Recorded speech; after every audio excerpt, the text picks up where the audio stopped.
Welcome to Motivation Without the Hype podcast show. My name is Gez Perez, a former procrastinator into an action taker. We bring you inspirational messages and interviews, including motivational insights, tips, principles, and proven strategies that you can take action without the hype in unleashing your greatness in life and in business. Now, we appreciate you plugging in and spending time with us, and we have a very special guest, and I'm super grateful to have him on our show. Now, he's a serial entrepreneur. David's latest venture, Handwrytten, is bringing back the lost art of letter writing through scalable, robot-based solutions that write your notes in pen.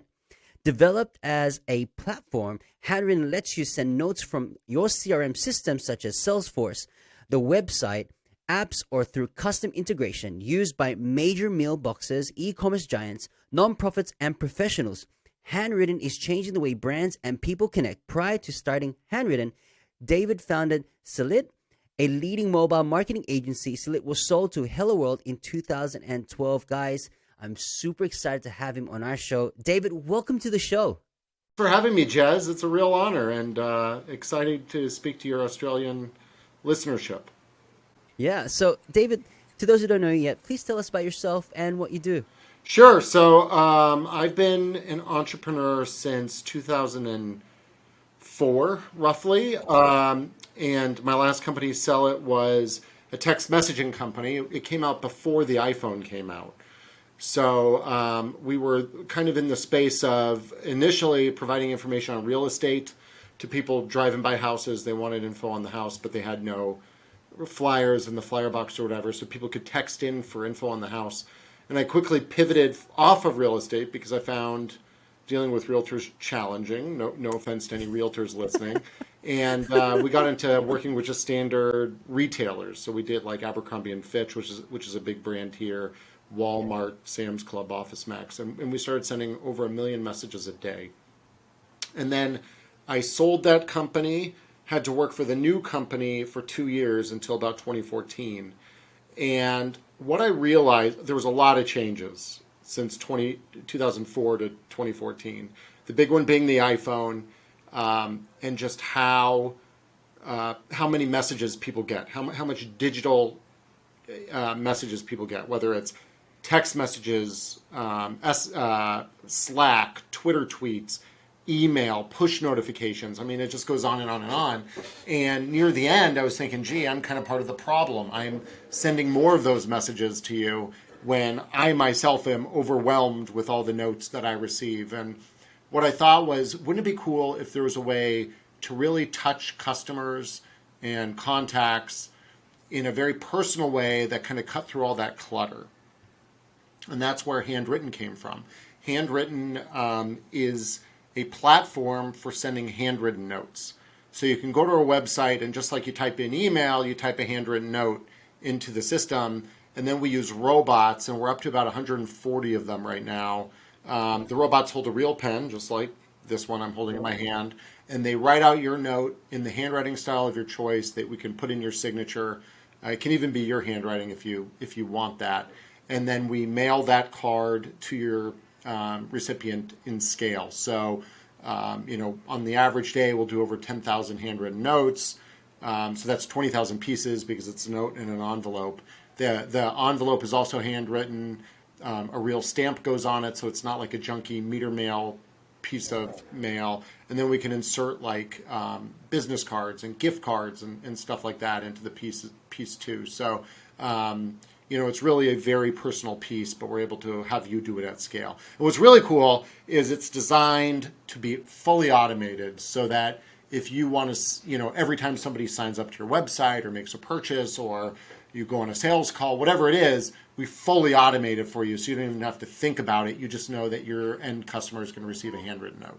That's awesome. And we're gonna touch more on Handwrytten a bit later on, but in terms of the entrepreneur mindset, I know that has its moments of wins and challenges. Mm-hmm. What was your defining moment in you becoming an entrepreneur yourself? So my journey started again in 2004. I came out of college in 2000. And when I did, this was, if you remember back then, it was the height of the dot-com boom. So things were go, go, go, and they were throwing money at kids like me to help work at big companies and all that. And I decided instead of working at an investment bank, I went to a consulting firm that was helping large companies try to become e-commerce players. I was kind of sold a bill of goods. That's not the type of work I ended up doing, but that was the idea. And worked in consulting for a few years. Then I worked in venture capital and investment banking. And when I went to the venture capital company, it turned out I was working, without mentioning names, I was working for an insane madman who fired me I moved out to San Diego to go work for him. I actually turned him down the first time because things were fishy over there. And I was just getting a funny vibe. And I'm like, I don't know if this company's for me. A year later, they contacted me and they asked if I'd reconsider. And I was not liking investment banking. And I basically made a bad decision, which ended up being a great decision, to go work for this venture capital firm. So I picked up, moved out to San Diego. And my experience in San Diego was bonkers. I was in a car accident pretty much day one. I got evicted from my apartment. It rained cats and dogs, which San Diego is supposed to be the best weather in the United States, and it was flooding and they were sandbagging. I mean, it was a disaster. And then my office was bugged by my crazy boss, and then he fired me without cause. He blamed some stock transaction on me that to this day, I don't even know what he was talking about, but he needed a patsy and I was his patsy.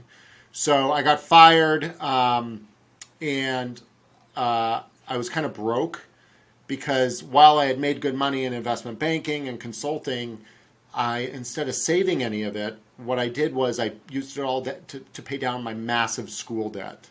So when I moved out to San Diego, I didn't have that much debt left, but I didn't have any savings. So I kind of left San Diego with my head between my legs. I didn't know where to go.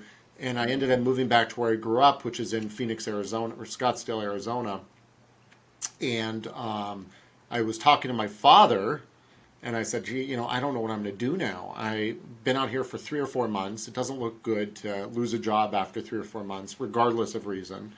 And I don't know what to do. And he said, well, why don't you use BlackBerries or barcodes to provide information on houses? And he was actually a bit prescient because the QR code came out later. But I thought, BlackBerries, barcodes seem kind of gimmicky. BlackBerries, I don't know. But why not do text in for info on houses? And the benefit of texting over a barcode is we can capture the lead. So we know the phone number of the sender and we can send them info on the house, but then we could also have the realtor follow up with them. So that became, I kind of got pushed into entrepreneurship after getting fired. But it was always the plan for me to start my own company. Prior to college or university, I had started a computer sales company where I had my business partner and I. We were still in high school. We started this computer company. We built and sold computers to people in Arizona, and it actually kind of grew bigger than I would have liked because what happened was, I knew I was going to go off to school. I didn't want to leave these people without a support network when the business disappeared. So it kind of grew out of hand, but it was a good thing. And when I went into college or university and I had to pick a major, I did this dual degree business engineering major. And they said, okay, what type of engineering do you want to be? And I said computer science. And yes, I am a computer nerd at heart. I programmed since age 5 or whatever. But the reason I chose computer science was not for that. The reason I chose computer science is because if you start a company, you don't need much to start a software company. You need a lot to start a hardware company. So that's why I chose it, because of the limited CapEx expense. Even way back then when I was 17 years old and I had to pick a major, that's why I did it. So I always kind of had the dream of starting a company. I needed kind of a swift kick in the butt to get going, and that swift kick was getting fired. Wow, so that's how it started on the entrepreneur journey. And, the handwritten stats, now, guys, listen to this. And if you haven't gone through there yet, handwrytten.com, and we'll send all the notes on the links as well, on the provided notes. But the stats are founded in 2014, 3.5 million notes sent, and you just updated us with about 140 or more than robots. And that itself is really an achievement milestone. Now, Handwrytten was founded to fill an unmet need, making sending handwritten notes as easy as sending an email. Now, you mentioned about personalizations as well, personal touch. Can you just tell us to our audience, how did Handwrytten come about, and why are you so passionate about it? So, couple reasons. One, I was desperate to find a second opportunity. But what I noticed was when I was still at Cellit or HelloWorld, the company that acquired Cellit, and I'd walk into my salespeople's offices or my own office, I'd notice that if they ever received a handwritten card, not only would they open it and read it, but they would put it on display. And emails don't get printed out and put on display. Text messages certainly don't get printed out and put on display. But handwritten notes not only get read, but treasured. And I thought, there's a real opportunity here. At the time, when I came up with the idea, there was nobody else doing it. And then what happened is I had to work for HelloWorld for a while. And during that time, a player sprouted up that's since disappeared. But we're now kind of the longest running, largest player in the space in the world. But it was really kind of the idea that open rates of handwritten notes are nearly 100%. It's like 3x the open rate of a standard printed envelope. And then the response rate to handwritten notes is 23 times greater than a printed note. So, we have these tremendous benefits of sending handwritten notes. And while everybody's pivoting digital, you really stand out by pivoting a little bit analog. So that was really what it was. And then at the same time, I had sold this company. I did well financially. I wanted to thank everybody for sticking with me through the journey. So I had customers and employees that I wanted to thank, and I sat down pen to paper to write them all notes. And my hand got tired, or I ran out of ink, or I didn't have stamps, I didn't have stationery. So I thought, geez, I really got to put this business into place. And that's where Handwrytten came from. So literally, I think I took a month off to play video games or something after selling the company. It was freezing. It was Chicago winter, so it was freezing, snowy winter. Um, I didn't have much else to do, and I was kind of lost after selling this company. But then I pretty much started Handwrytten kind of the next day after leaving Cellit. I ordered some off-the-shelf robots, got going, and since then we've replaced those robots with our own that now have a patent on them. And if you have any listeners in the States, it's pretty cool because we have in one area of the office, we have lasers, laser cutters, and 3D printers and assembly engineers all building these robots. And then on the other side of the office, it's just machines running. Like we just build the robots and put them to work. So it's a very unique operation here. So the process in putting that all together, did it took a bit of time, a lot of brainstorming, a lot of, mind mapping, and how does the process end to end works from the software right through to production? Yeah. Was it a big learning curve for you in the beginning of Handwrytten? So I had read 4 Hour Work Week by Tim Ferriss. And I'm like, well, let me outsource as much of this as I can. So unlike Cellit, where I was the first programmer, with Handwrytten, we outsourced a lot of the non-proprietary programming to outsourced firms. So what I mean by non-proprietary is a website. Anybody can build a website. Anybody can, hopefully build an iPhone app and an Android app. And what we kept internal was the software, eventually, when we got to that point, the software that runs the robots. But for the first several years, we were using these off-the-shelf robots, and we just created a website. We were marketing. We were really good at marketing, and we kind of got off the ground that way. And then what happened is I knew after about 6 months of using these other robots, they're not going to last. Like it wasn't so much about the hardware on the robots, which did stink, but it was the company behind the robots. They were very nice, very well intended, but completely disorganized. It was very much a family shop that made these things, and they spent more time going to Grateful Dead reunions and stuff like that than maintaining the company. So they were just a bunch of hippies, and it was very frustrating to me. And there were some legal things in place where they wouldn't allow me, for whatever reason, to buy more than 8 robots. And this is very much it was silly. Like basically, they had outsourced some of their latest engineering was funded by their largest client, and in return, that largest client didn't want to create any competitors, so they limited the number of robots anybody could have to 8 so that they would stay bigger. So anyway, so all these things just made working with this company very difficult. And I thought, I need to come up with a way to build my own robot. So I just I just did it. You just figure it out. And I wrote the software for the robots. That took a while to kind of figure out how that software works. And then I worked with, I had a failed start on the first electromechanical parts. I hired an engineer from Jet Propulsion Lab, which is like an offshoot of NASA.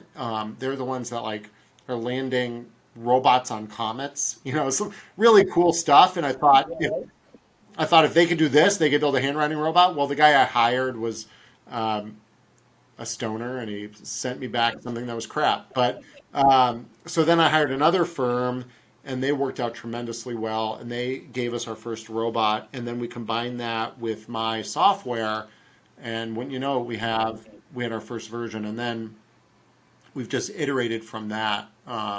We're now in revision 4 or 5, and it's like a constant. It's a very unique business, very complicated, very unique business. I love how you mentioned pivoting, and where people are pivoting through emails with, soft communication. From your end, you kind of pivoted the other way in Handwrytten being physical.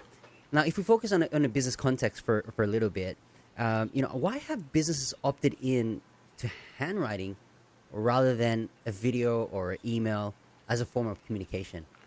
Well, I think video, there's a company actually based in Australia, Bonjoro, and what they do is they do video email. And I think in many ways that strikes the same nerve that handwritten notes do.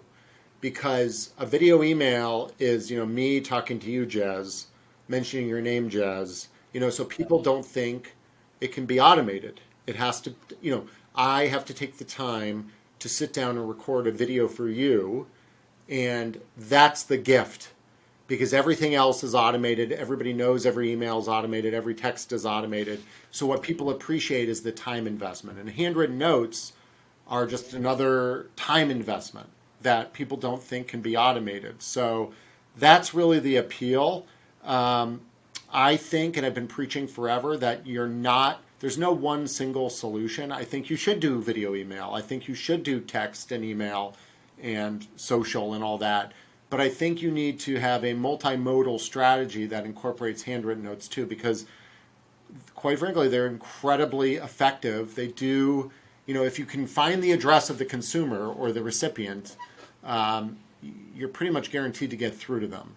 So, and I could give you, 100 examples of how impactful this is.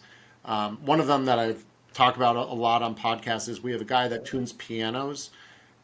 So he goes in your home once a year, he tunes your piano, and he has an automation set up where after tuning your piano, he automatically sends you a handwritten note. And now he doesn't have to come back to your house for a year. Pianos just stay tuned for about a year. But when he goes back to your house, that handwritten note is often standing up on the piano. So not only was it read, not only was it open, not only was it read, it was kept, and it was kept on the customer's most prized possession, their piano, for a year. And so I was in the texting biz. I sent millions of texts a day. I can't say that any text was ever printed out and kept for a year, So it's just a different way of communicating. We actually recently did a survey, a blind survey of consumers and how they want to be communicated to. And the number one way was not text, or it was not handwritten notes. It was old-fashioned phone calls, not call center calls, just old-fashioned. Gez picks up the phone and talks to his client. And number 2 was handwritten notes. So if you don't have the time to sit down and have a deep conversation with your customers, maybe consider using handwritten notes as a way to kind of break through. You know what? You preach a lot of truth. And for me personally, when someone writes a handwritten note and sends it by post and mail, I actually hang it up as well. It's so personalized. And I always remember the person because he's just right there in front of me. I'll put him and put him desk. And even if it's just a motivational quote and then a little bit of a spiel, that means a lot because it creates a lot of effort. And having that concept of handwritten, even when I got in touch with handwritten and got to see, I'm like, in operation, guys, you got to check it out. You got to check out the website. Also on YouTube, it's got a really great visual on the video how it actually works. And I'm like, wow. And to scale it at automation, even having the concept of handwritten is even amazing. So I'm blown away with the process. So David, like, handwritten is amazing. I mean, like, the achievements that you've done, the milestones that you created is fantastic. From your experience, how can brands create better relationships with their clients through handwritten? Well, I think through handwritten, the simplest thing is just a thank you note. When I say thank you note, I mean a full stop thank you note. I don't mean ask anything in return other than say thank you. Don't look for ROI from it, although there will be ROI. Don't look for a tracking code and have people jump through hoops. Just say thank you. Ideally, personalize it with the name of the rep they worked with or the products they bought. Hey, dear Gez, thanks so much for coming in and purchasing that leather wallet or whatever.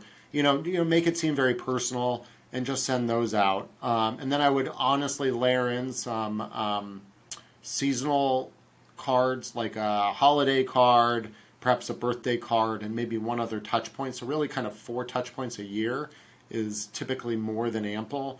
But a thank you note, I think, really kind of stands out because, these days there's 1,000,001 alternatives for pretty much any product on the market and any service on the market.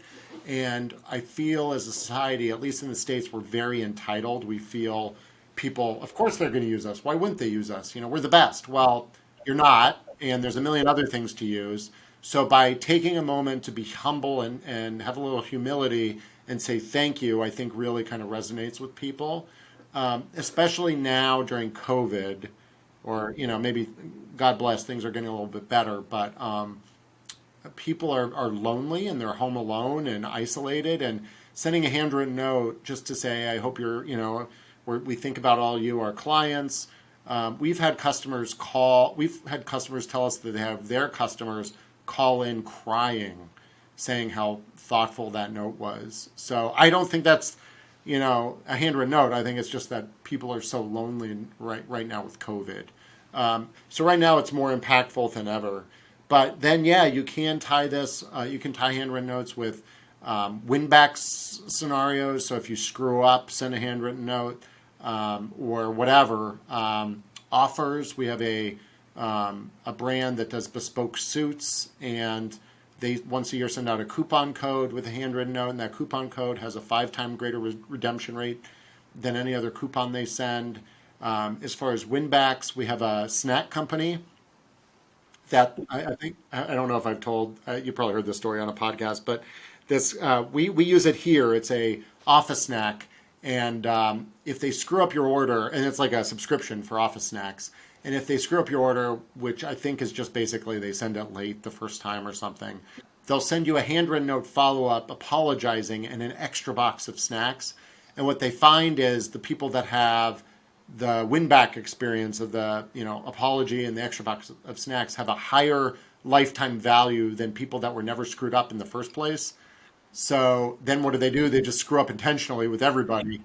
And and that just raises everybody's lifetime value. So that's what they're doing. Those are kind of, and then just wherever you can, automate. Because whether you're sending, even if you plan on logging into Handwrytten or a competitor or whatever and uploading your list once a month, you'll forget, or your admin will get busy. So if you can automate it and integrate it, take that off your plate entirely and guarantee that your user base is going to have the same positive experience across the board. So those are kind And I of, think that's really important, is to have that experience. And if you want retention and you want longevity in your business, these are the things that we need to think forward. Obviously, with different means of communication, as all forms of communications go digital, what opportunities exist for setting a brand apart from others in their industry who are actually listening in this podcast show that are thinking of different strategies? What would be your take? for setting apart, I would say, incorporate handwritten notes, incorporate something like a Bonjoro, which very much accomplishes the same type of idea of really having a customer centric, yeah, customer centricity. Those would be the two things, and then you could layer in events, unique to whether it's an online event or an in-store event, specifically for certain customer bases. I think those are really kind of great ways to stand out, because what you're really trying to do is create at my old company we called them Cellit zealots, which were our users that loved our product so much they would go out and tell everybody about it. And handwritten, we haven't figured out the appropriate rhyme yet, but you want to create a zealot fan base that spreads with the world, and you want to get that, especially now with like Twitter and Pinterest, and you want people to tweet photos of the cards and all that good stuff. So whatever you can do to kind of create a zealous fan base really does it. And Handwritten Notes do it, and Bonjoro does it. Even just finding the time to have senior management pick up the phone and call customers is also a great way to go. So from your experience and the clients that you serve through Handwritten, why is personalization really important to building a customer base? I just think everything is kind of a commodity now. Again, like you might think you're unique, but you can go on Alibaba and buy 10,000 versions of that thing. So by personalizing the experience, you're going to engage the consumer in ways that Alibaba or Amazon won't, and create a positive impression and hopefully increase repeat purchases. And then if you can incorporate handwritten notes, the benefit there is, we have 5 senses. We've got, in addition to sight, like visiting a website, and sound, like listening to a video mail, we have touch, and incorporating touch through handwritten notes, is a great way to go. Everything we do is on a thick, toothy cardstock, so it feels good in addition to looking good. So, trying to engage all those senses. Sometimes we do inbox. So if you're a big e-com brand and you want to include a handwritten note in your box, we've done things with scented paper in the box so that you're incorporating the smell too. So there's lots of ways to engage the senses, but that's kind of the thing that we recommend to kind of have people stand out and stand apart. Yeah, and everything about handwritten is all about personalization, and that kind of struck a nerve as well. I'm like, wow, because we're so used to the digital world where emails and automations and opt-ins, Yeah. etc. But having that personal touch with a personalized message that's handwritten, that speaks a lot of volume through just handwritten. So for someone who's a first timer who's heard the concept about handwritten, and they want to say, I want to get started. Yeah. What are the 3 steps to get started with handwritten to those who are listeners right now on this podcast show? That's like, oh, wow, this is a great concept. Yeah. Well, first of all, I'd say, how do I get started? yeah, I mean, first of all, I'd say it doesn't have to be with us. Sit down with a pen and paper and reach out to your best customers right now. With us, if you visit handwrytten.com, and it's HANDWRYTTEN. So instead of an I, it's a Y, handwrytten.com. You can go to the business tab and request samples. And when you do that, you'll get a whole bunch of samples so you can see for yourself if the writing passes muster. And then you can sign up, use discount code podcast when you click the sign up link, and you'll get $5 in credit, which is enough to send 1 card to somebody or yourself to see what you think. So it doesn't have to be expensive. I mean, the average card in our system is $3.25 plus postage. And those are USD dollars. And then if you want a customized card with your logo, it's just 50 cents more. So, and then obviously those are quantity 1 prices. And if you buy 100 or 1,000 or 10,000, the prices go way, way down. So, if you're starting small, just give it a test, see what people think. Don't tell them it's written by a robot. See if they say, what they thought of, what do you think of this card? Say, hey, Gez, what do you think of this card? Don't say, hey, Gez, what did you think of my robot written card? Or could you tell the card was written by a robot?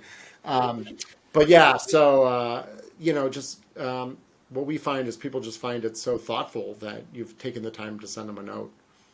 I think that's really powerful, is that thought. And like you said in previous questions beforehand, is, we're living, through COVID, people are lonely, and having that personal touch, that humanization touch, speaks volumes. Yeah. And having that thought process into your business process, that just, I love how you said, automate and integrate, and then you scale it from that, that part.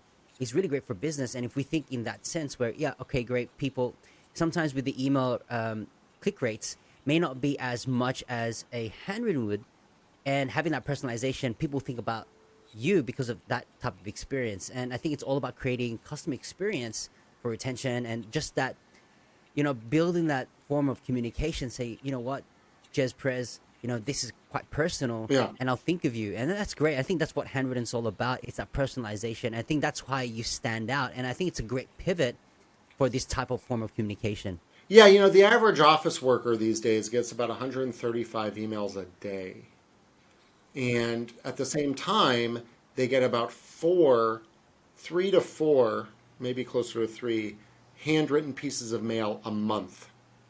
So what's going to stand out more? The email or the handwritten note?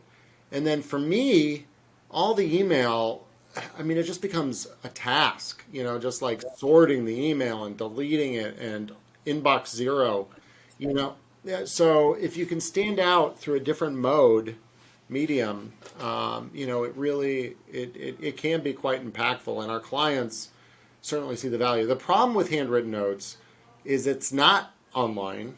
So you don't have the closed loop feedback of, oh, I know this many people opened it, I know this many people clicked, and everybody's gotten so spoiled by digital communication where they expect that now, and you just have to have a little faith and know that if you do this, you make a regimen out of sending handwritten notes, you will see tremendous returns. This is a question I always ask of every guest that's on the podcast show is, what is your meaning of motivation without the hype, and how to use motivation for your personal success? Well, I think I'll give you two things. Number one is you have to find yourself. And when maybe not everybody, or maybe it's just certain types of people, you have to find your passion and pursue it. And when I worked in investment banking, I used to take a lot of snack breaks and just walk the office, the big floor of the office, because I was so loathing my job and loathing what I was doing. I had to get up and walk around several times a day just to get through it. And I didn't I didn't identify with my work. I just felt like, it was a job. I had hours to kill. I was going to be there for 13 hours a day or whatever it was. Investment banking hours stink. And I really needed to find my passion. So I would just say, find your passion and pursue it. And then the second way of saying that, Conan O'Brien, who's a comedic celebrity here in the States, a long time ago I had the opportunity to meet him when I was in university, and he told me, always get in over your head. And those words of advice, some 20 some odd years later, have really resonated with me. And I tell it to a lot of people, because the only way you're going to grow as a business person, as a human being, whatever you're doing, is to get in over your head and stretch and force yourself to do scary things, that like start a business that you didn't think you were capable of. So I would say, really always get in over your head and push yourself to do things you didn't think you were capable of. And you'll find yourself, you'll have an identity bigger than you thought was possible. You'll have a greater level of self-worth and purpose, greater than what you thought was accomplishable and, otherwise. Wow. Thank you so much, David, for your time. Guys, if you're listening right now and this really resonates with you, we've got all the information, the links provided on the show notes. Also, guys, if you are in business as well and thinking about a different form of communication through Handwrytten, guys, we'll put this on the link as well as a discount code, podcast. Get in there right now if you're listening right now. David has provided so much value. And David, thank you so much again. Really grateful for your insights. Really grateful for your expertise as well and what you're doing to the world as well through a customer experience base through Handwrytten. If this episode has been helpful and uplifting, we would love for you to write a review to inspire more listeners to get plugged in. We will continue to provide high-value content in each and every episode. Now, if you don't mind sharing this podcast show on social media by inviting others, it would mean the world to me. Every time you tag me, we will get the opportunity to share those posts, and together, we can make a difference in the lives of others through inspirational episodes just like this. So there you have it. In closing, continue to unleash your greatness and tell yourself that I can, I will, and I must, and we'll see you on the next episode.